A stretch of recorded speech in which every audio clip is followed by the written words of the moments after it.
Claude Dupasquier dice que la fuente del derecho es como remontarse donde nace un río, es decir, se busca el lugar donde comienza todo, desde las profundidades de la vida social a la superficie del derecho. Las fuentes del derecho. En términos jurídicos existen tres aceptaciones que son necesarias distinguir, las cuales son las fuentes formales, que es el proceso de creación y la manifestación de las normas jurídicas que implica la sucesión de momentos. En conclusión, son indispensables para la formación de preceptos del derecho como la legislación, la costumbre y la jurisprudencia. Las fuentes reales, que son los factores y elementos que determinan el contenido como tal. Esta es la relación con las formales y podría explicarse diciendo que las segundas representan el cauce o canal para que corran y se manifiesten las primeras. Fuentes históricas. Se refiere a todas las inscripciones, libros y demás archivos que encierran el término de una ley o conjunto de ellas. Tenemos que mencionar que cada forma está constituida por diversas etapas que suceden en cierto orden y deben realizar determinados supuestos. Esto condiciona la validez de las normas y procesos que engrandan. Estos a su vez son indispensables para la formación de preceptos de derecho, siendo requisitos de índole puramente extrínseca, lo que equivale a decir que nada tiene que ver con el contenido de las normas. Ahora hablando sobre qué es la legislación. Esto es el proceso en el cual uno o varios órganos del Estado formulan y promulgan determinadas reglas de interés general a que se le da el nombre específico de leyes. Al referirse al problema que analizamos, los autores mencionan en el primer término la ley. Sin embargo, al hacerlo olvidan que no es una fuente del derecho, sino un producto de la legislación. Retomando lo dicho por Dupasquier, que entre esta no es nacimiento del río, sino el manantial como tal, ya que no representa el origen, sino el resultado de la actividad legislativa. Históricamente las costumbres fueron anteriores a las funciones del legislador. También se habla de que existía la costumbre diferenciada, siendo una mezcla de prescripciones éticas, religiosas, convencionales y jurídicas. Con la independencia de la religión, de la moral, el derecho se conservó su ausencia consuetudinaria y no fue hasta la época reciente que apareció el proceso legislativo y aparecieron los códigos por los cuales se rige la sociedad. Hoy en día la mayoría de los estados modernos eh, le dan la aplicación del derecho de uso exclusivo al poder legislativo. Sin embargo, solo Gran Bretaña y los países que forman la mancomunidad de las naciones predominan la costumbre, donde el parlamento recibe influencia directa del jefe de Estado, en este caso el monarca. Sin embargo, el derecho constitucionario es lento a pesar de ser espontáneo, ya que carece de formulación precisa, y esto hace difícil su estudio. En cambio, el el legislativo tiene carácter sistemático y puede ser modificado con mayor rapidez al adaptarse a la vida moderna. El proceso legislativo es el conjunto de actos y procedimientos que se usan para formación de leyes, reformar la constitución política del Estado o de los ordenamientos jurídicos. Entre estas existen 6 diversas etapas que debemos saber, la cual es la iniciativa, que es donde determinamos que los órganos del Estado se someten a un congreso para discutir un proyecto de ley. Entre estos el presidente, los diputados y la legislatura del Estado, pasando por la comisión pertinente para su discusión. La discusión es donde se delibera sobre la iniciativa que a fin de determinar si deben o no ser aprobadas, basándose en el reglamento de debate sobre la forma, intervalos y modo de proceder en las votaciones. La aprobación es cuando las cámaras aceptan el proyecto, la ley puede ser parcial o total. La sanción es la aceptación de una iniciativa dada por el Ejecutivo una vez que se la aprobación, aunque el presidente puede negarse de esta. La publicación es cuando se da a conocer quiénes y cómo deben cumplir la ley aprobada, sancionada y promulgada. El presidente no puede hacer observaciones a las resoluciones del Congreso cuando ejerzan su voto como jurado, pero si éste no tiene objeción, ésta se publicará inmediatamente. La iniciativa de vigencia de los dos sistemas de inicio de la vigencia, el sucesivo y el sincrónico. La vocatio legia es el término durante la cual racionalmente se supone que los destinatarios del precepto estarán en condiciones de aceptarlo y conocerlo, por ende de cumplirlo. Concluido dicho lapso, la ley será obligatoria para la sociedad. La sanción, promulgación y publicación. Ya mencionamos que la sanción es la aceptación por el Ejecutivo, la promulgación, la publicación de la ley formal, la promulgación y quiénes deben cumplirla. La publicación para hacer posible el conocimiento de la ley por los medios establecidos para este fin. La costumbre como fuente del derecho. Es un uso implementado de una colectividad y considerando que ésta como jurídicamente obligatorio. Es nacido constitucionalmente y está integrado por un conjunto de reglas sociales derivadas de uno o más o menos reglas como tal, formándose en derecho positivo, cuando las personas practican, reconocen y sobre y la tal de la ley. Tiene dos elementos siendo objetivo y consistente en la idea del uso en cuestión. Es jurídicamente obligatorio y debe aplicarse y ser objetivo suficientemente determinado para proceder. Como lo menciona English, la costumbre del pasado se convierte en la norma del futuro. Ahora quiero hablar sobre la relación del derecho constitucionario con el legislativo. Estos se relacionan por ser delegante cuando por medio de una norma jurídica no escrita se autoriza cierta instancia para ejercer el derecho. Delegado, que es cuando la ley remite a la costumbre para solución de determinadas controversias. Y la derogatoria es cuando existen sentidos opuestos para los legales, es decir, que se le quita el poder de derecho una vez ya el legislador niegue su validez, igual puede estar en vigencia. Bueno, esta fue mi participación. Muchas gracias. Relaciones del derecho consuetudinario con el legislado. Existen tres formas de costumbre jurídica. Si examinamos las relaciones que median entre la costumbre y la ley, descubriremos los tres diversos del derecho constitucionario, a saber que son el delegante. El delegante se da cuando por medio de una norma jurídica no escrita se autoriza a determinada instancia para crear derecho escrito. La costumbre jurídica se halla entonces superordinaria a la ley. Existe la misma relación en la monarquía absoluta, cuando el monarca, cuya situación jurídica se encuentra regulada consuetudinariamente, expide leyes de carácter general. El delegado. Se habla de derecho consuetudinario delegado en aquellos casos que la ley remite a la costumbre para la solución de determinadas controversias. En caso de la hipótesis, la costumbre hayase subordinada al derecho escrito. Es como dice Somlow, costumbre jurídica secundaria. A la esfera del consuetudinario delegado pertenecen también los usos mercantiles. El consuetudinario delegado no puede ser contrario a los preceptos de la ley. La delegación establecida por el legislado no es superflua ni carece de importancia, como en ocasiones se afirma. Sirve al menos para desvanecer cualquier duda acerca de la vigencia de ciertos usos y costumbres populares.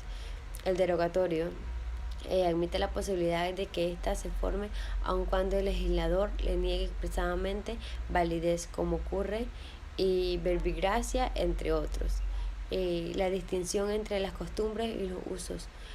Con frecuencia el legislador remite al magistrado para la solución de determinadas controversias, a los usos locales o profesionales. Se trata de las prácticas generales, unas, otras locales y otras profesionales, que concurren de un modo tácito en la formación de actos jurídicos, especialmente en los contratos, y que en virtud del principio y de la autonomía de la voluntad se sobreentienden en todos estos casos, inclusive en algunas reservas, en los de carácter solemnes, para completar e interpretar la voluntad de las partes. Algunos autores que nos dicen que los usos no son sino una variedad de las costumbres jurídicas. En los usos encontramos el elemento objetivo de la costumbre, la práctica más o menos reiterada y constante de ciertos actos, mas no podemos afirmar lo propio del elemento subjetivo u opinión juris. Los usos sirven para interpretar, complementar la voluntad de las partes, solo en cuanto se estima que hayan querido libremente acogerse a ellos. La costumbre en el derecho panameño. La costumbre es una acción que se realiza de forma reiterada a través del tiempo y que trasciende distintas generaciones, de modo que son formuladas como normas. Constitucionariamente, por ejemplo, en el derecho penal panameño se le da relativamente importancia a la diversidad cultural de los intervinientes. Adicionalmente, otras sociedades contemplan la pena de muerte en su ordenamiento jurídico fundamentándose en las tradiciones.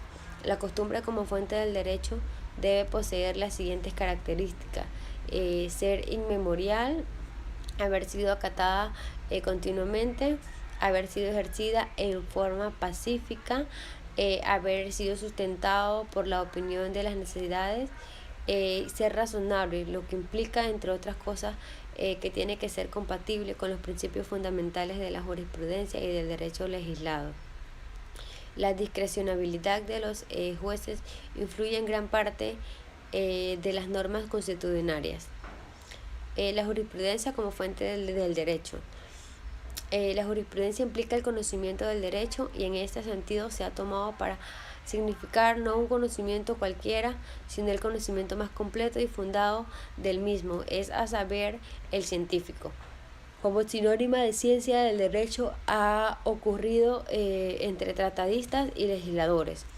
La jurisprudencia se interrumpe dejando de tener carácter obligatorio siempre que se pronuncie ejecutoria en contrario por ministros, si se trata de la sustentada por el Pleno. Los procesos de creación de normas individualizadas en las secciones procedentes. En las secciones precedentes nos hemos referido a los procesos que culminan en la creación de normas generales, pero el derecho vigente en un cierto país y una cierta época no está exclusivamente integrado por preceptos de esta índole. Subordinadas a los de carácter general, existen las normas individualizadas que, como su nombre lo indica, solo se aplica a uno o dos miembros individualmente determinados, de la clase designada por el concepto sujeto de los preceptos generales que le sirven a la base. Son individualizadas las resoluciones judiciales y administrativas, los testamentos y los contratos, y en el orden internacional los tratados. Así como en el caso de los preceptos genéricos, la creación de los mismos está condicionada por una serie de requisitos de orden formal. En el de las individualizadas hay también una serie de condiciones de validez, lo que nos permite hablar de los procesos creadores de dichas normas. Relativamente a los contratos, por ejemplo, hay que distinguir entre la norma contractual y el proceso de contratación. En el caso del fallo judicial y en el de las resoluciones administrativas, debemos igualmente la resolución del juez o del órgano administrativo y del proceso que debe seguirse para la formulación de tales normas. De manera parecida, los tratados internacionales que tienen también el carácter de normas individualizadas, puesto que solo obligan y facultan a las partes contrastantes, no se confunden con los acuerdos conducentes a su formulación. Declarar que la convención o el tratado son fuentes formales del derecho de agente es error análogo al cometido por quienes afirman que la ley es fuente del orden jurídico en vigor. La doctrina. Se da el nombre de doctrina a los estudios científicos que los juristas realizan acerca del derecho, ya sea con el propósito puramente teórico de sistematización de sus conceptos, ya con la finalidad de interpretar sus normas y señalar las reglas de su aplicación. Muchas gracias.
Buenas tardes, buenas noches, compañeros y profesor. Mi nombre es Clemente Chávez, vengo a hablar del capítulo 6 sobre la clasificación de las normas jurídicas y los principales criterios de clasificación. Son varios criterios de clasificación de las normas jurídicas. En este caso tendremos 11 criterios, de los cuales vamos a definirlo desde su punto de vista, sus diferentes puntos de vista. Y también vamos a hablar sobre las normas jurídicas y sus características. Un criterio de clasificación puede ser desde el punto de vista del sistema que pertenece. Toda norma de derecho pertenece a un sistema. El sistema es el conjunto de principios sobre una materia enlazados entre sí y formado un cuerpo de doctrina. En este sentido, las normas están relacionadas entre sí hasta llegar a una de superior jerarquía. El segundo criterio de clasificación puede ser desde el punto de vista de su fuente. Pueden ser escritas, no escritas, jurisprudenciales y desde el punto de vista de su ámbito espacial de validez. Es la número 3. La número 4 es desde el punto de vista de su ámbito temporal de validez, de las cuales pueden ser de vigencia determinada y vigencia indeterminada. Desde el punto de vista de su ámbito material de validez, también puede estar dividida en este criterio. Se clasifican una toma de cuenta de materia y su contenido propio. Desde el punto de vista de su ámbito personal de validez, pueden ser generales, concretas, individuales, etc.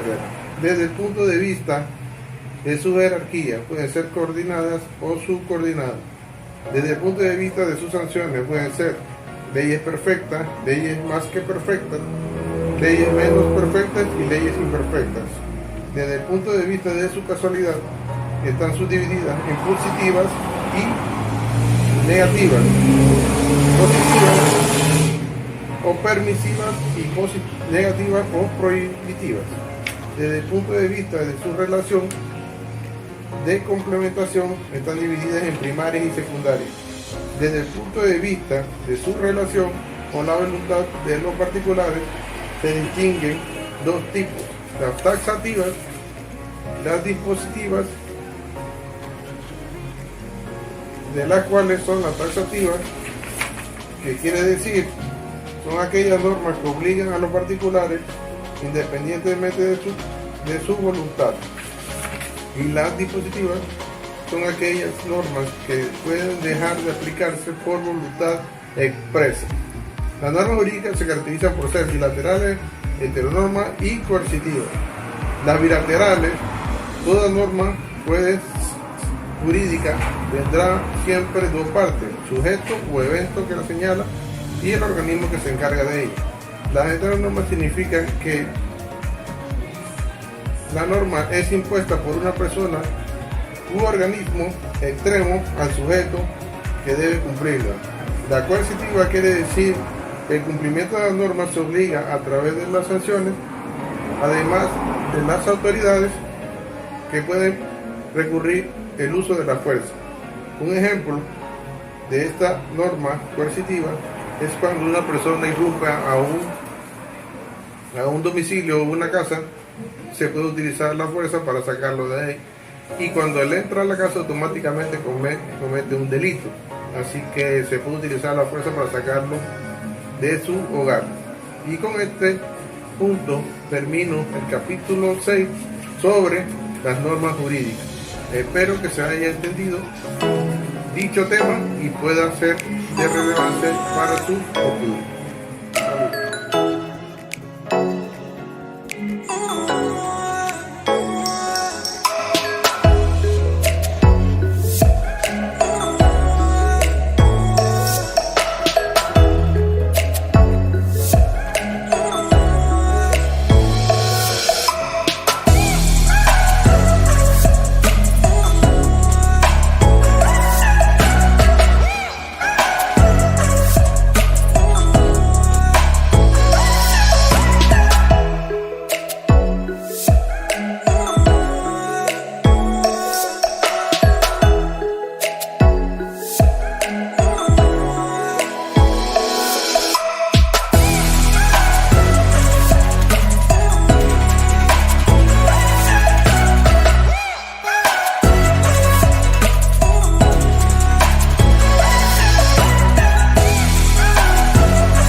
Estado. El derecho no puede ser comprendido sin la existencia del Estado, o tal vez resulte mejor decir que el Estado no puede entenderse sin la existencia del derecho.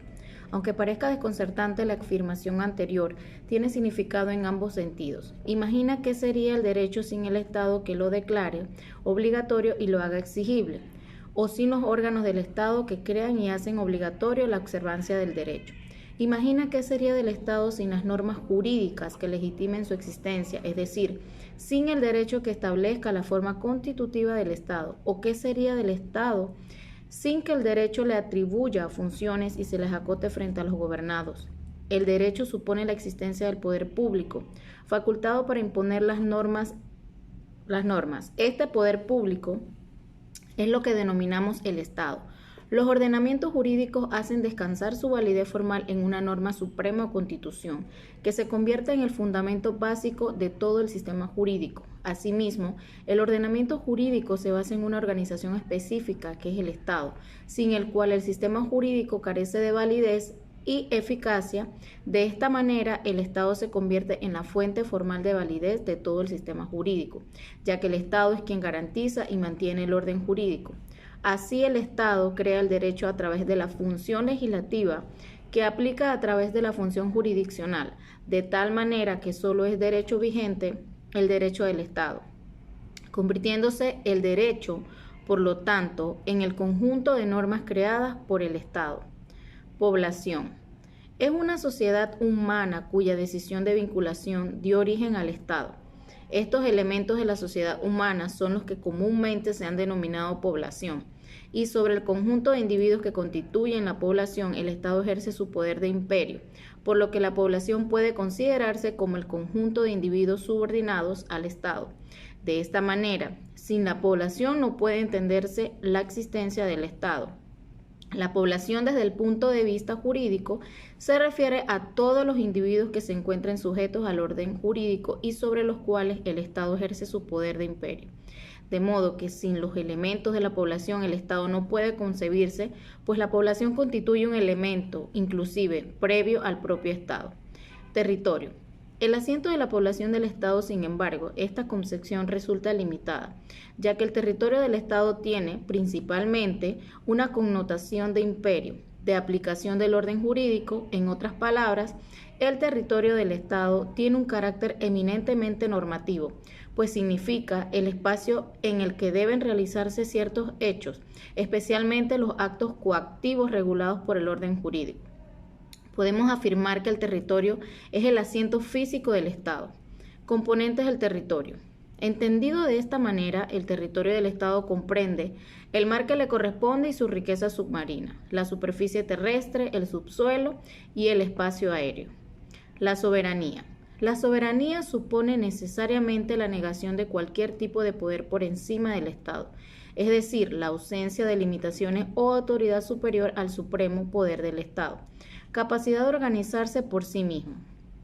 Esto quiere decir que es el ejercicio del poder soberano del Estado, afirmamos anteriormente, no es ilimitado, sino que se encuentra acotado por el orden jurídico. El Estado se autolimita mediante la creación de su propio derecho y en función de éste se organiza, derivándose de ahí el primer atributo del poder político, que es la capacidad de organizarse a sí mismo. Entendemos por esto la capacidad que tiene el Estado para organizarse de acuerdo con su propio derecho. De acuerdo con lo anterior, si una asociación, grupo o entidad se organiza de conformidad con una norma surgida de un poder ajeno a ella, no puede en forma alguna ostentar el calificativo de agrupación estatal.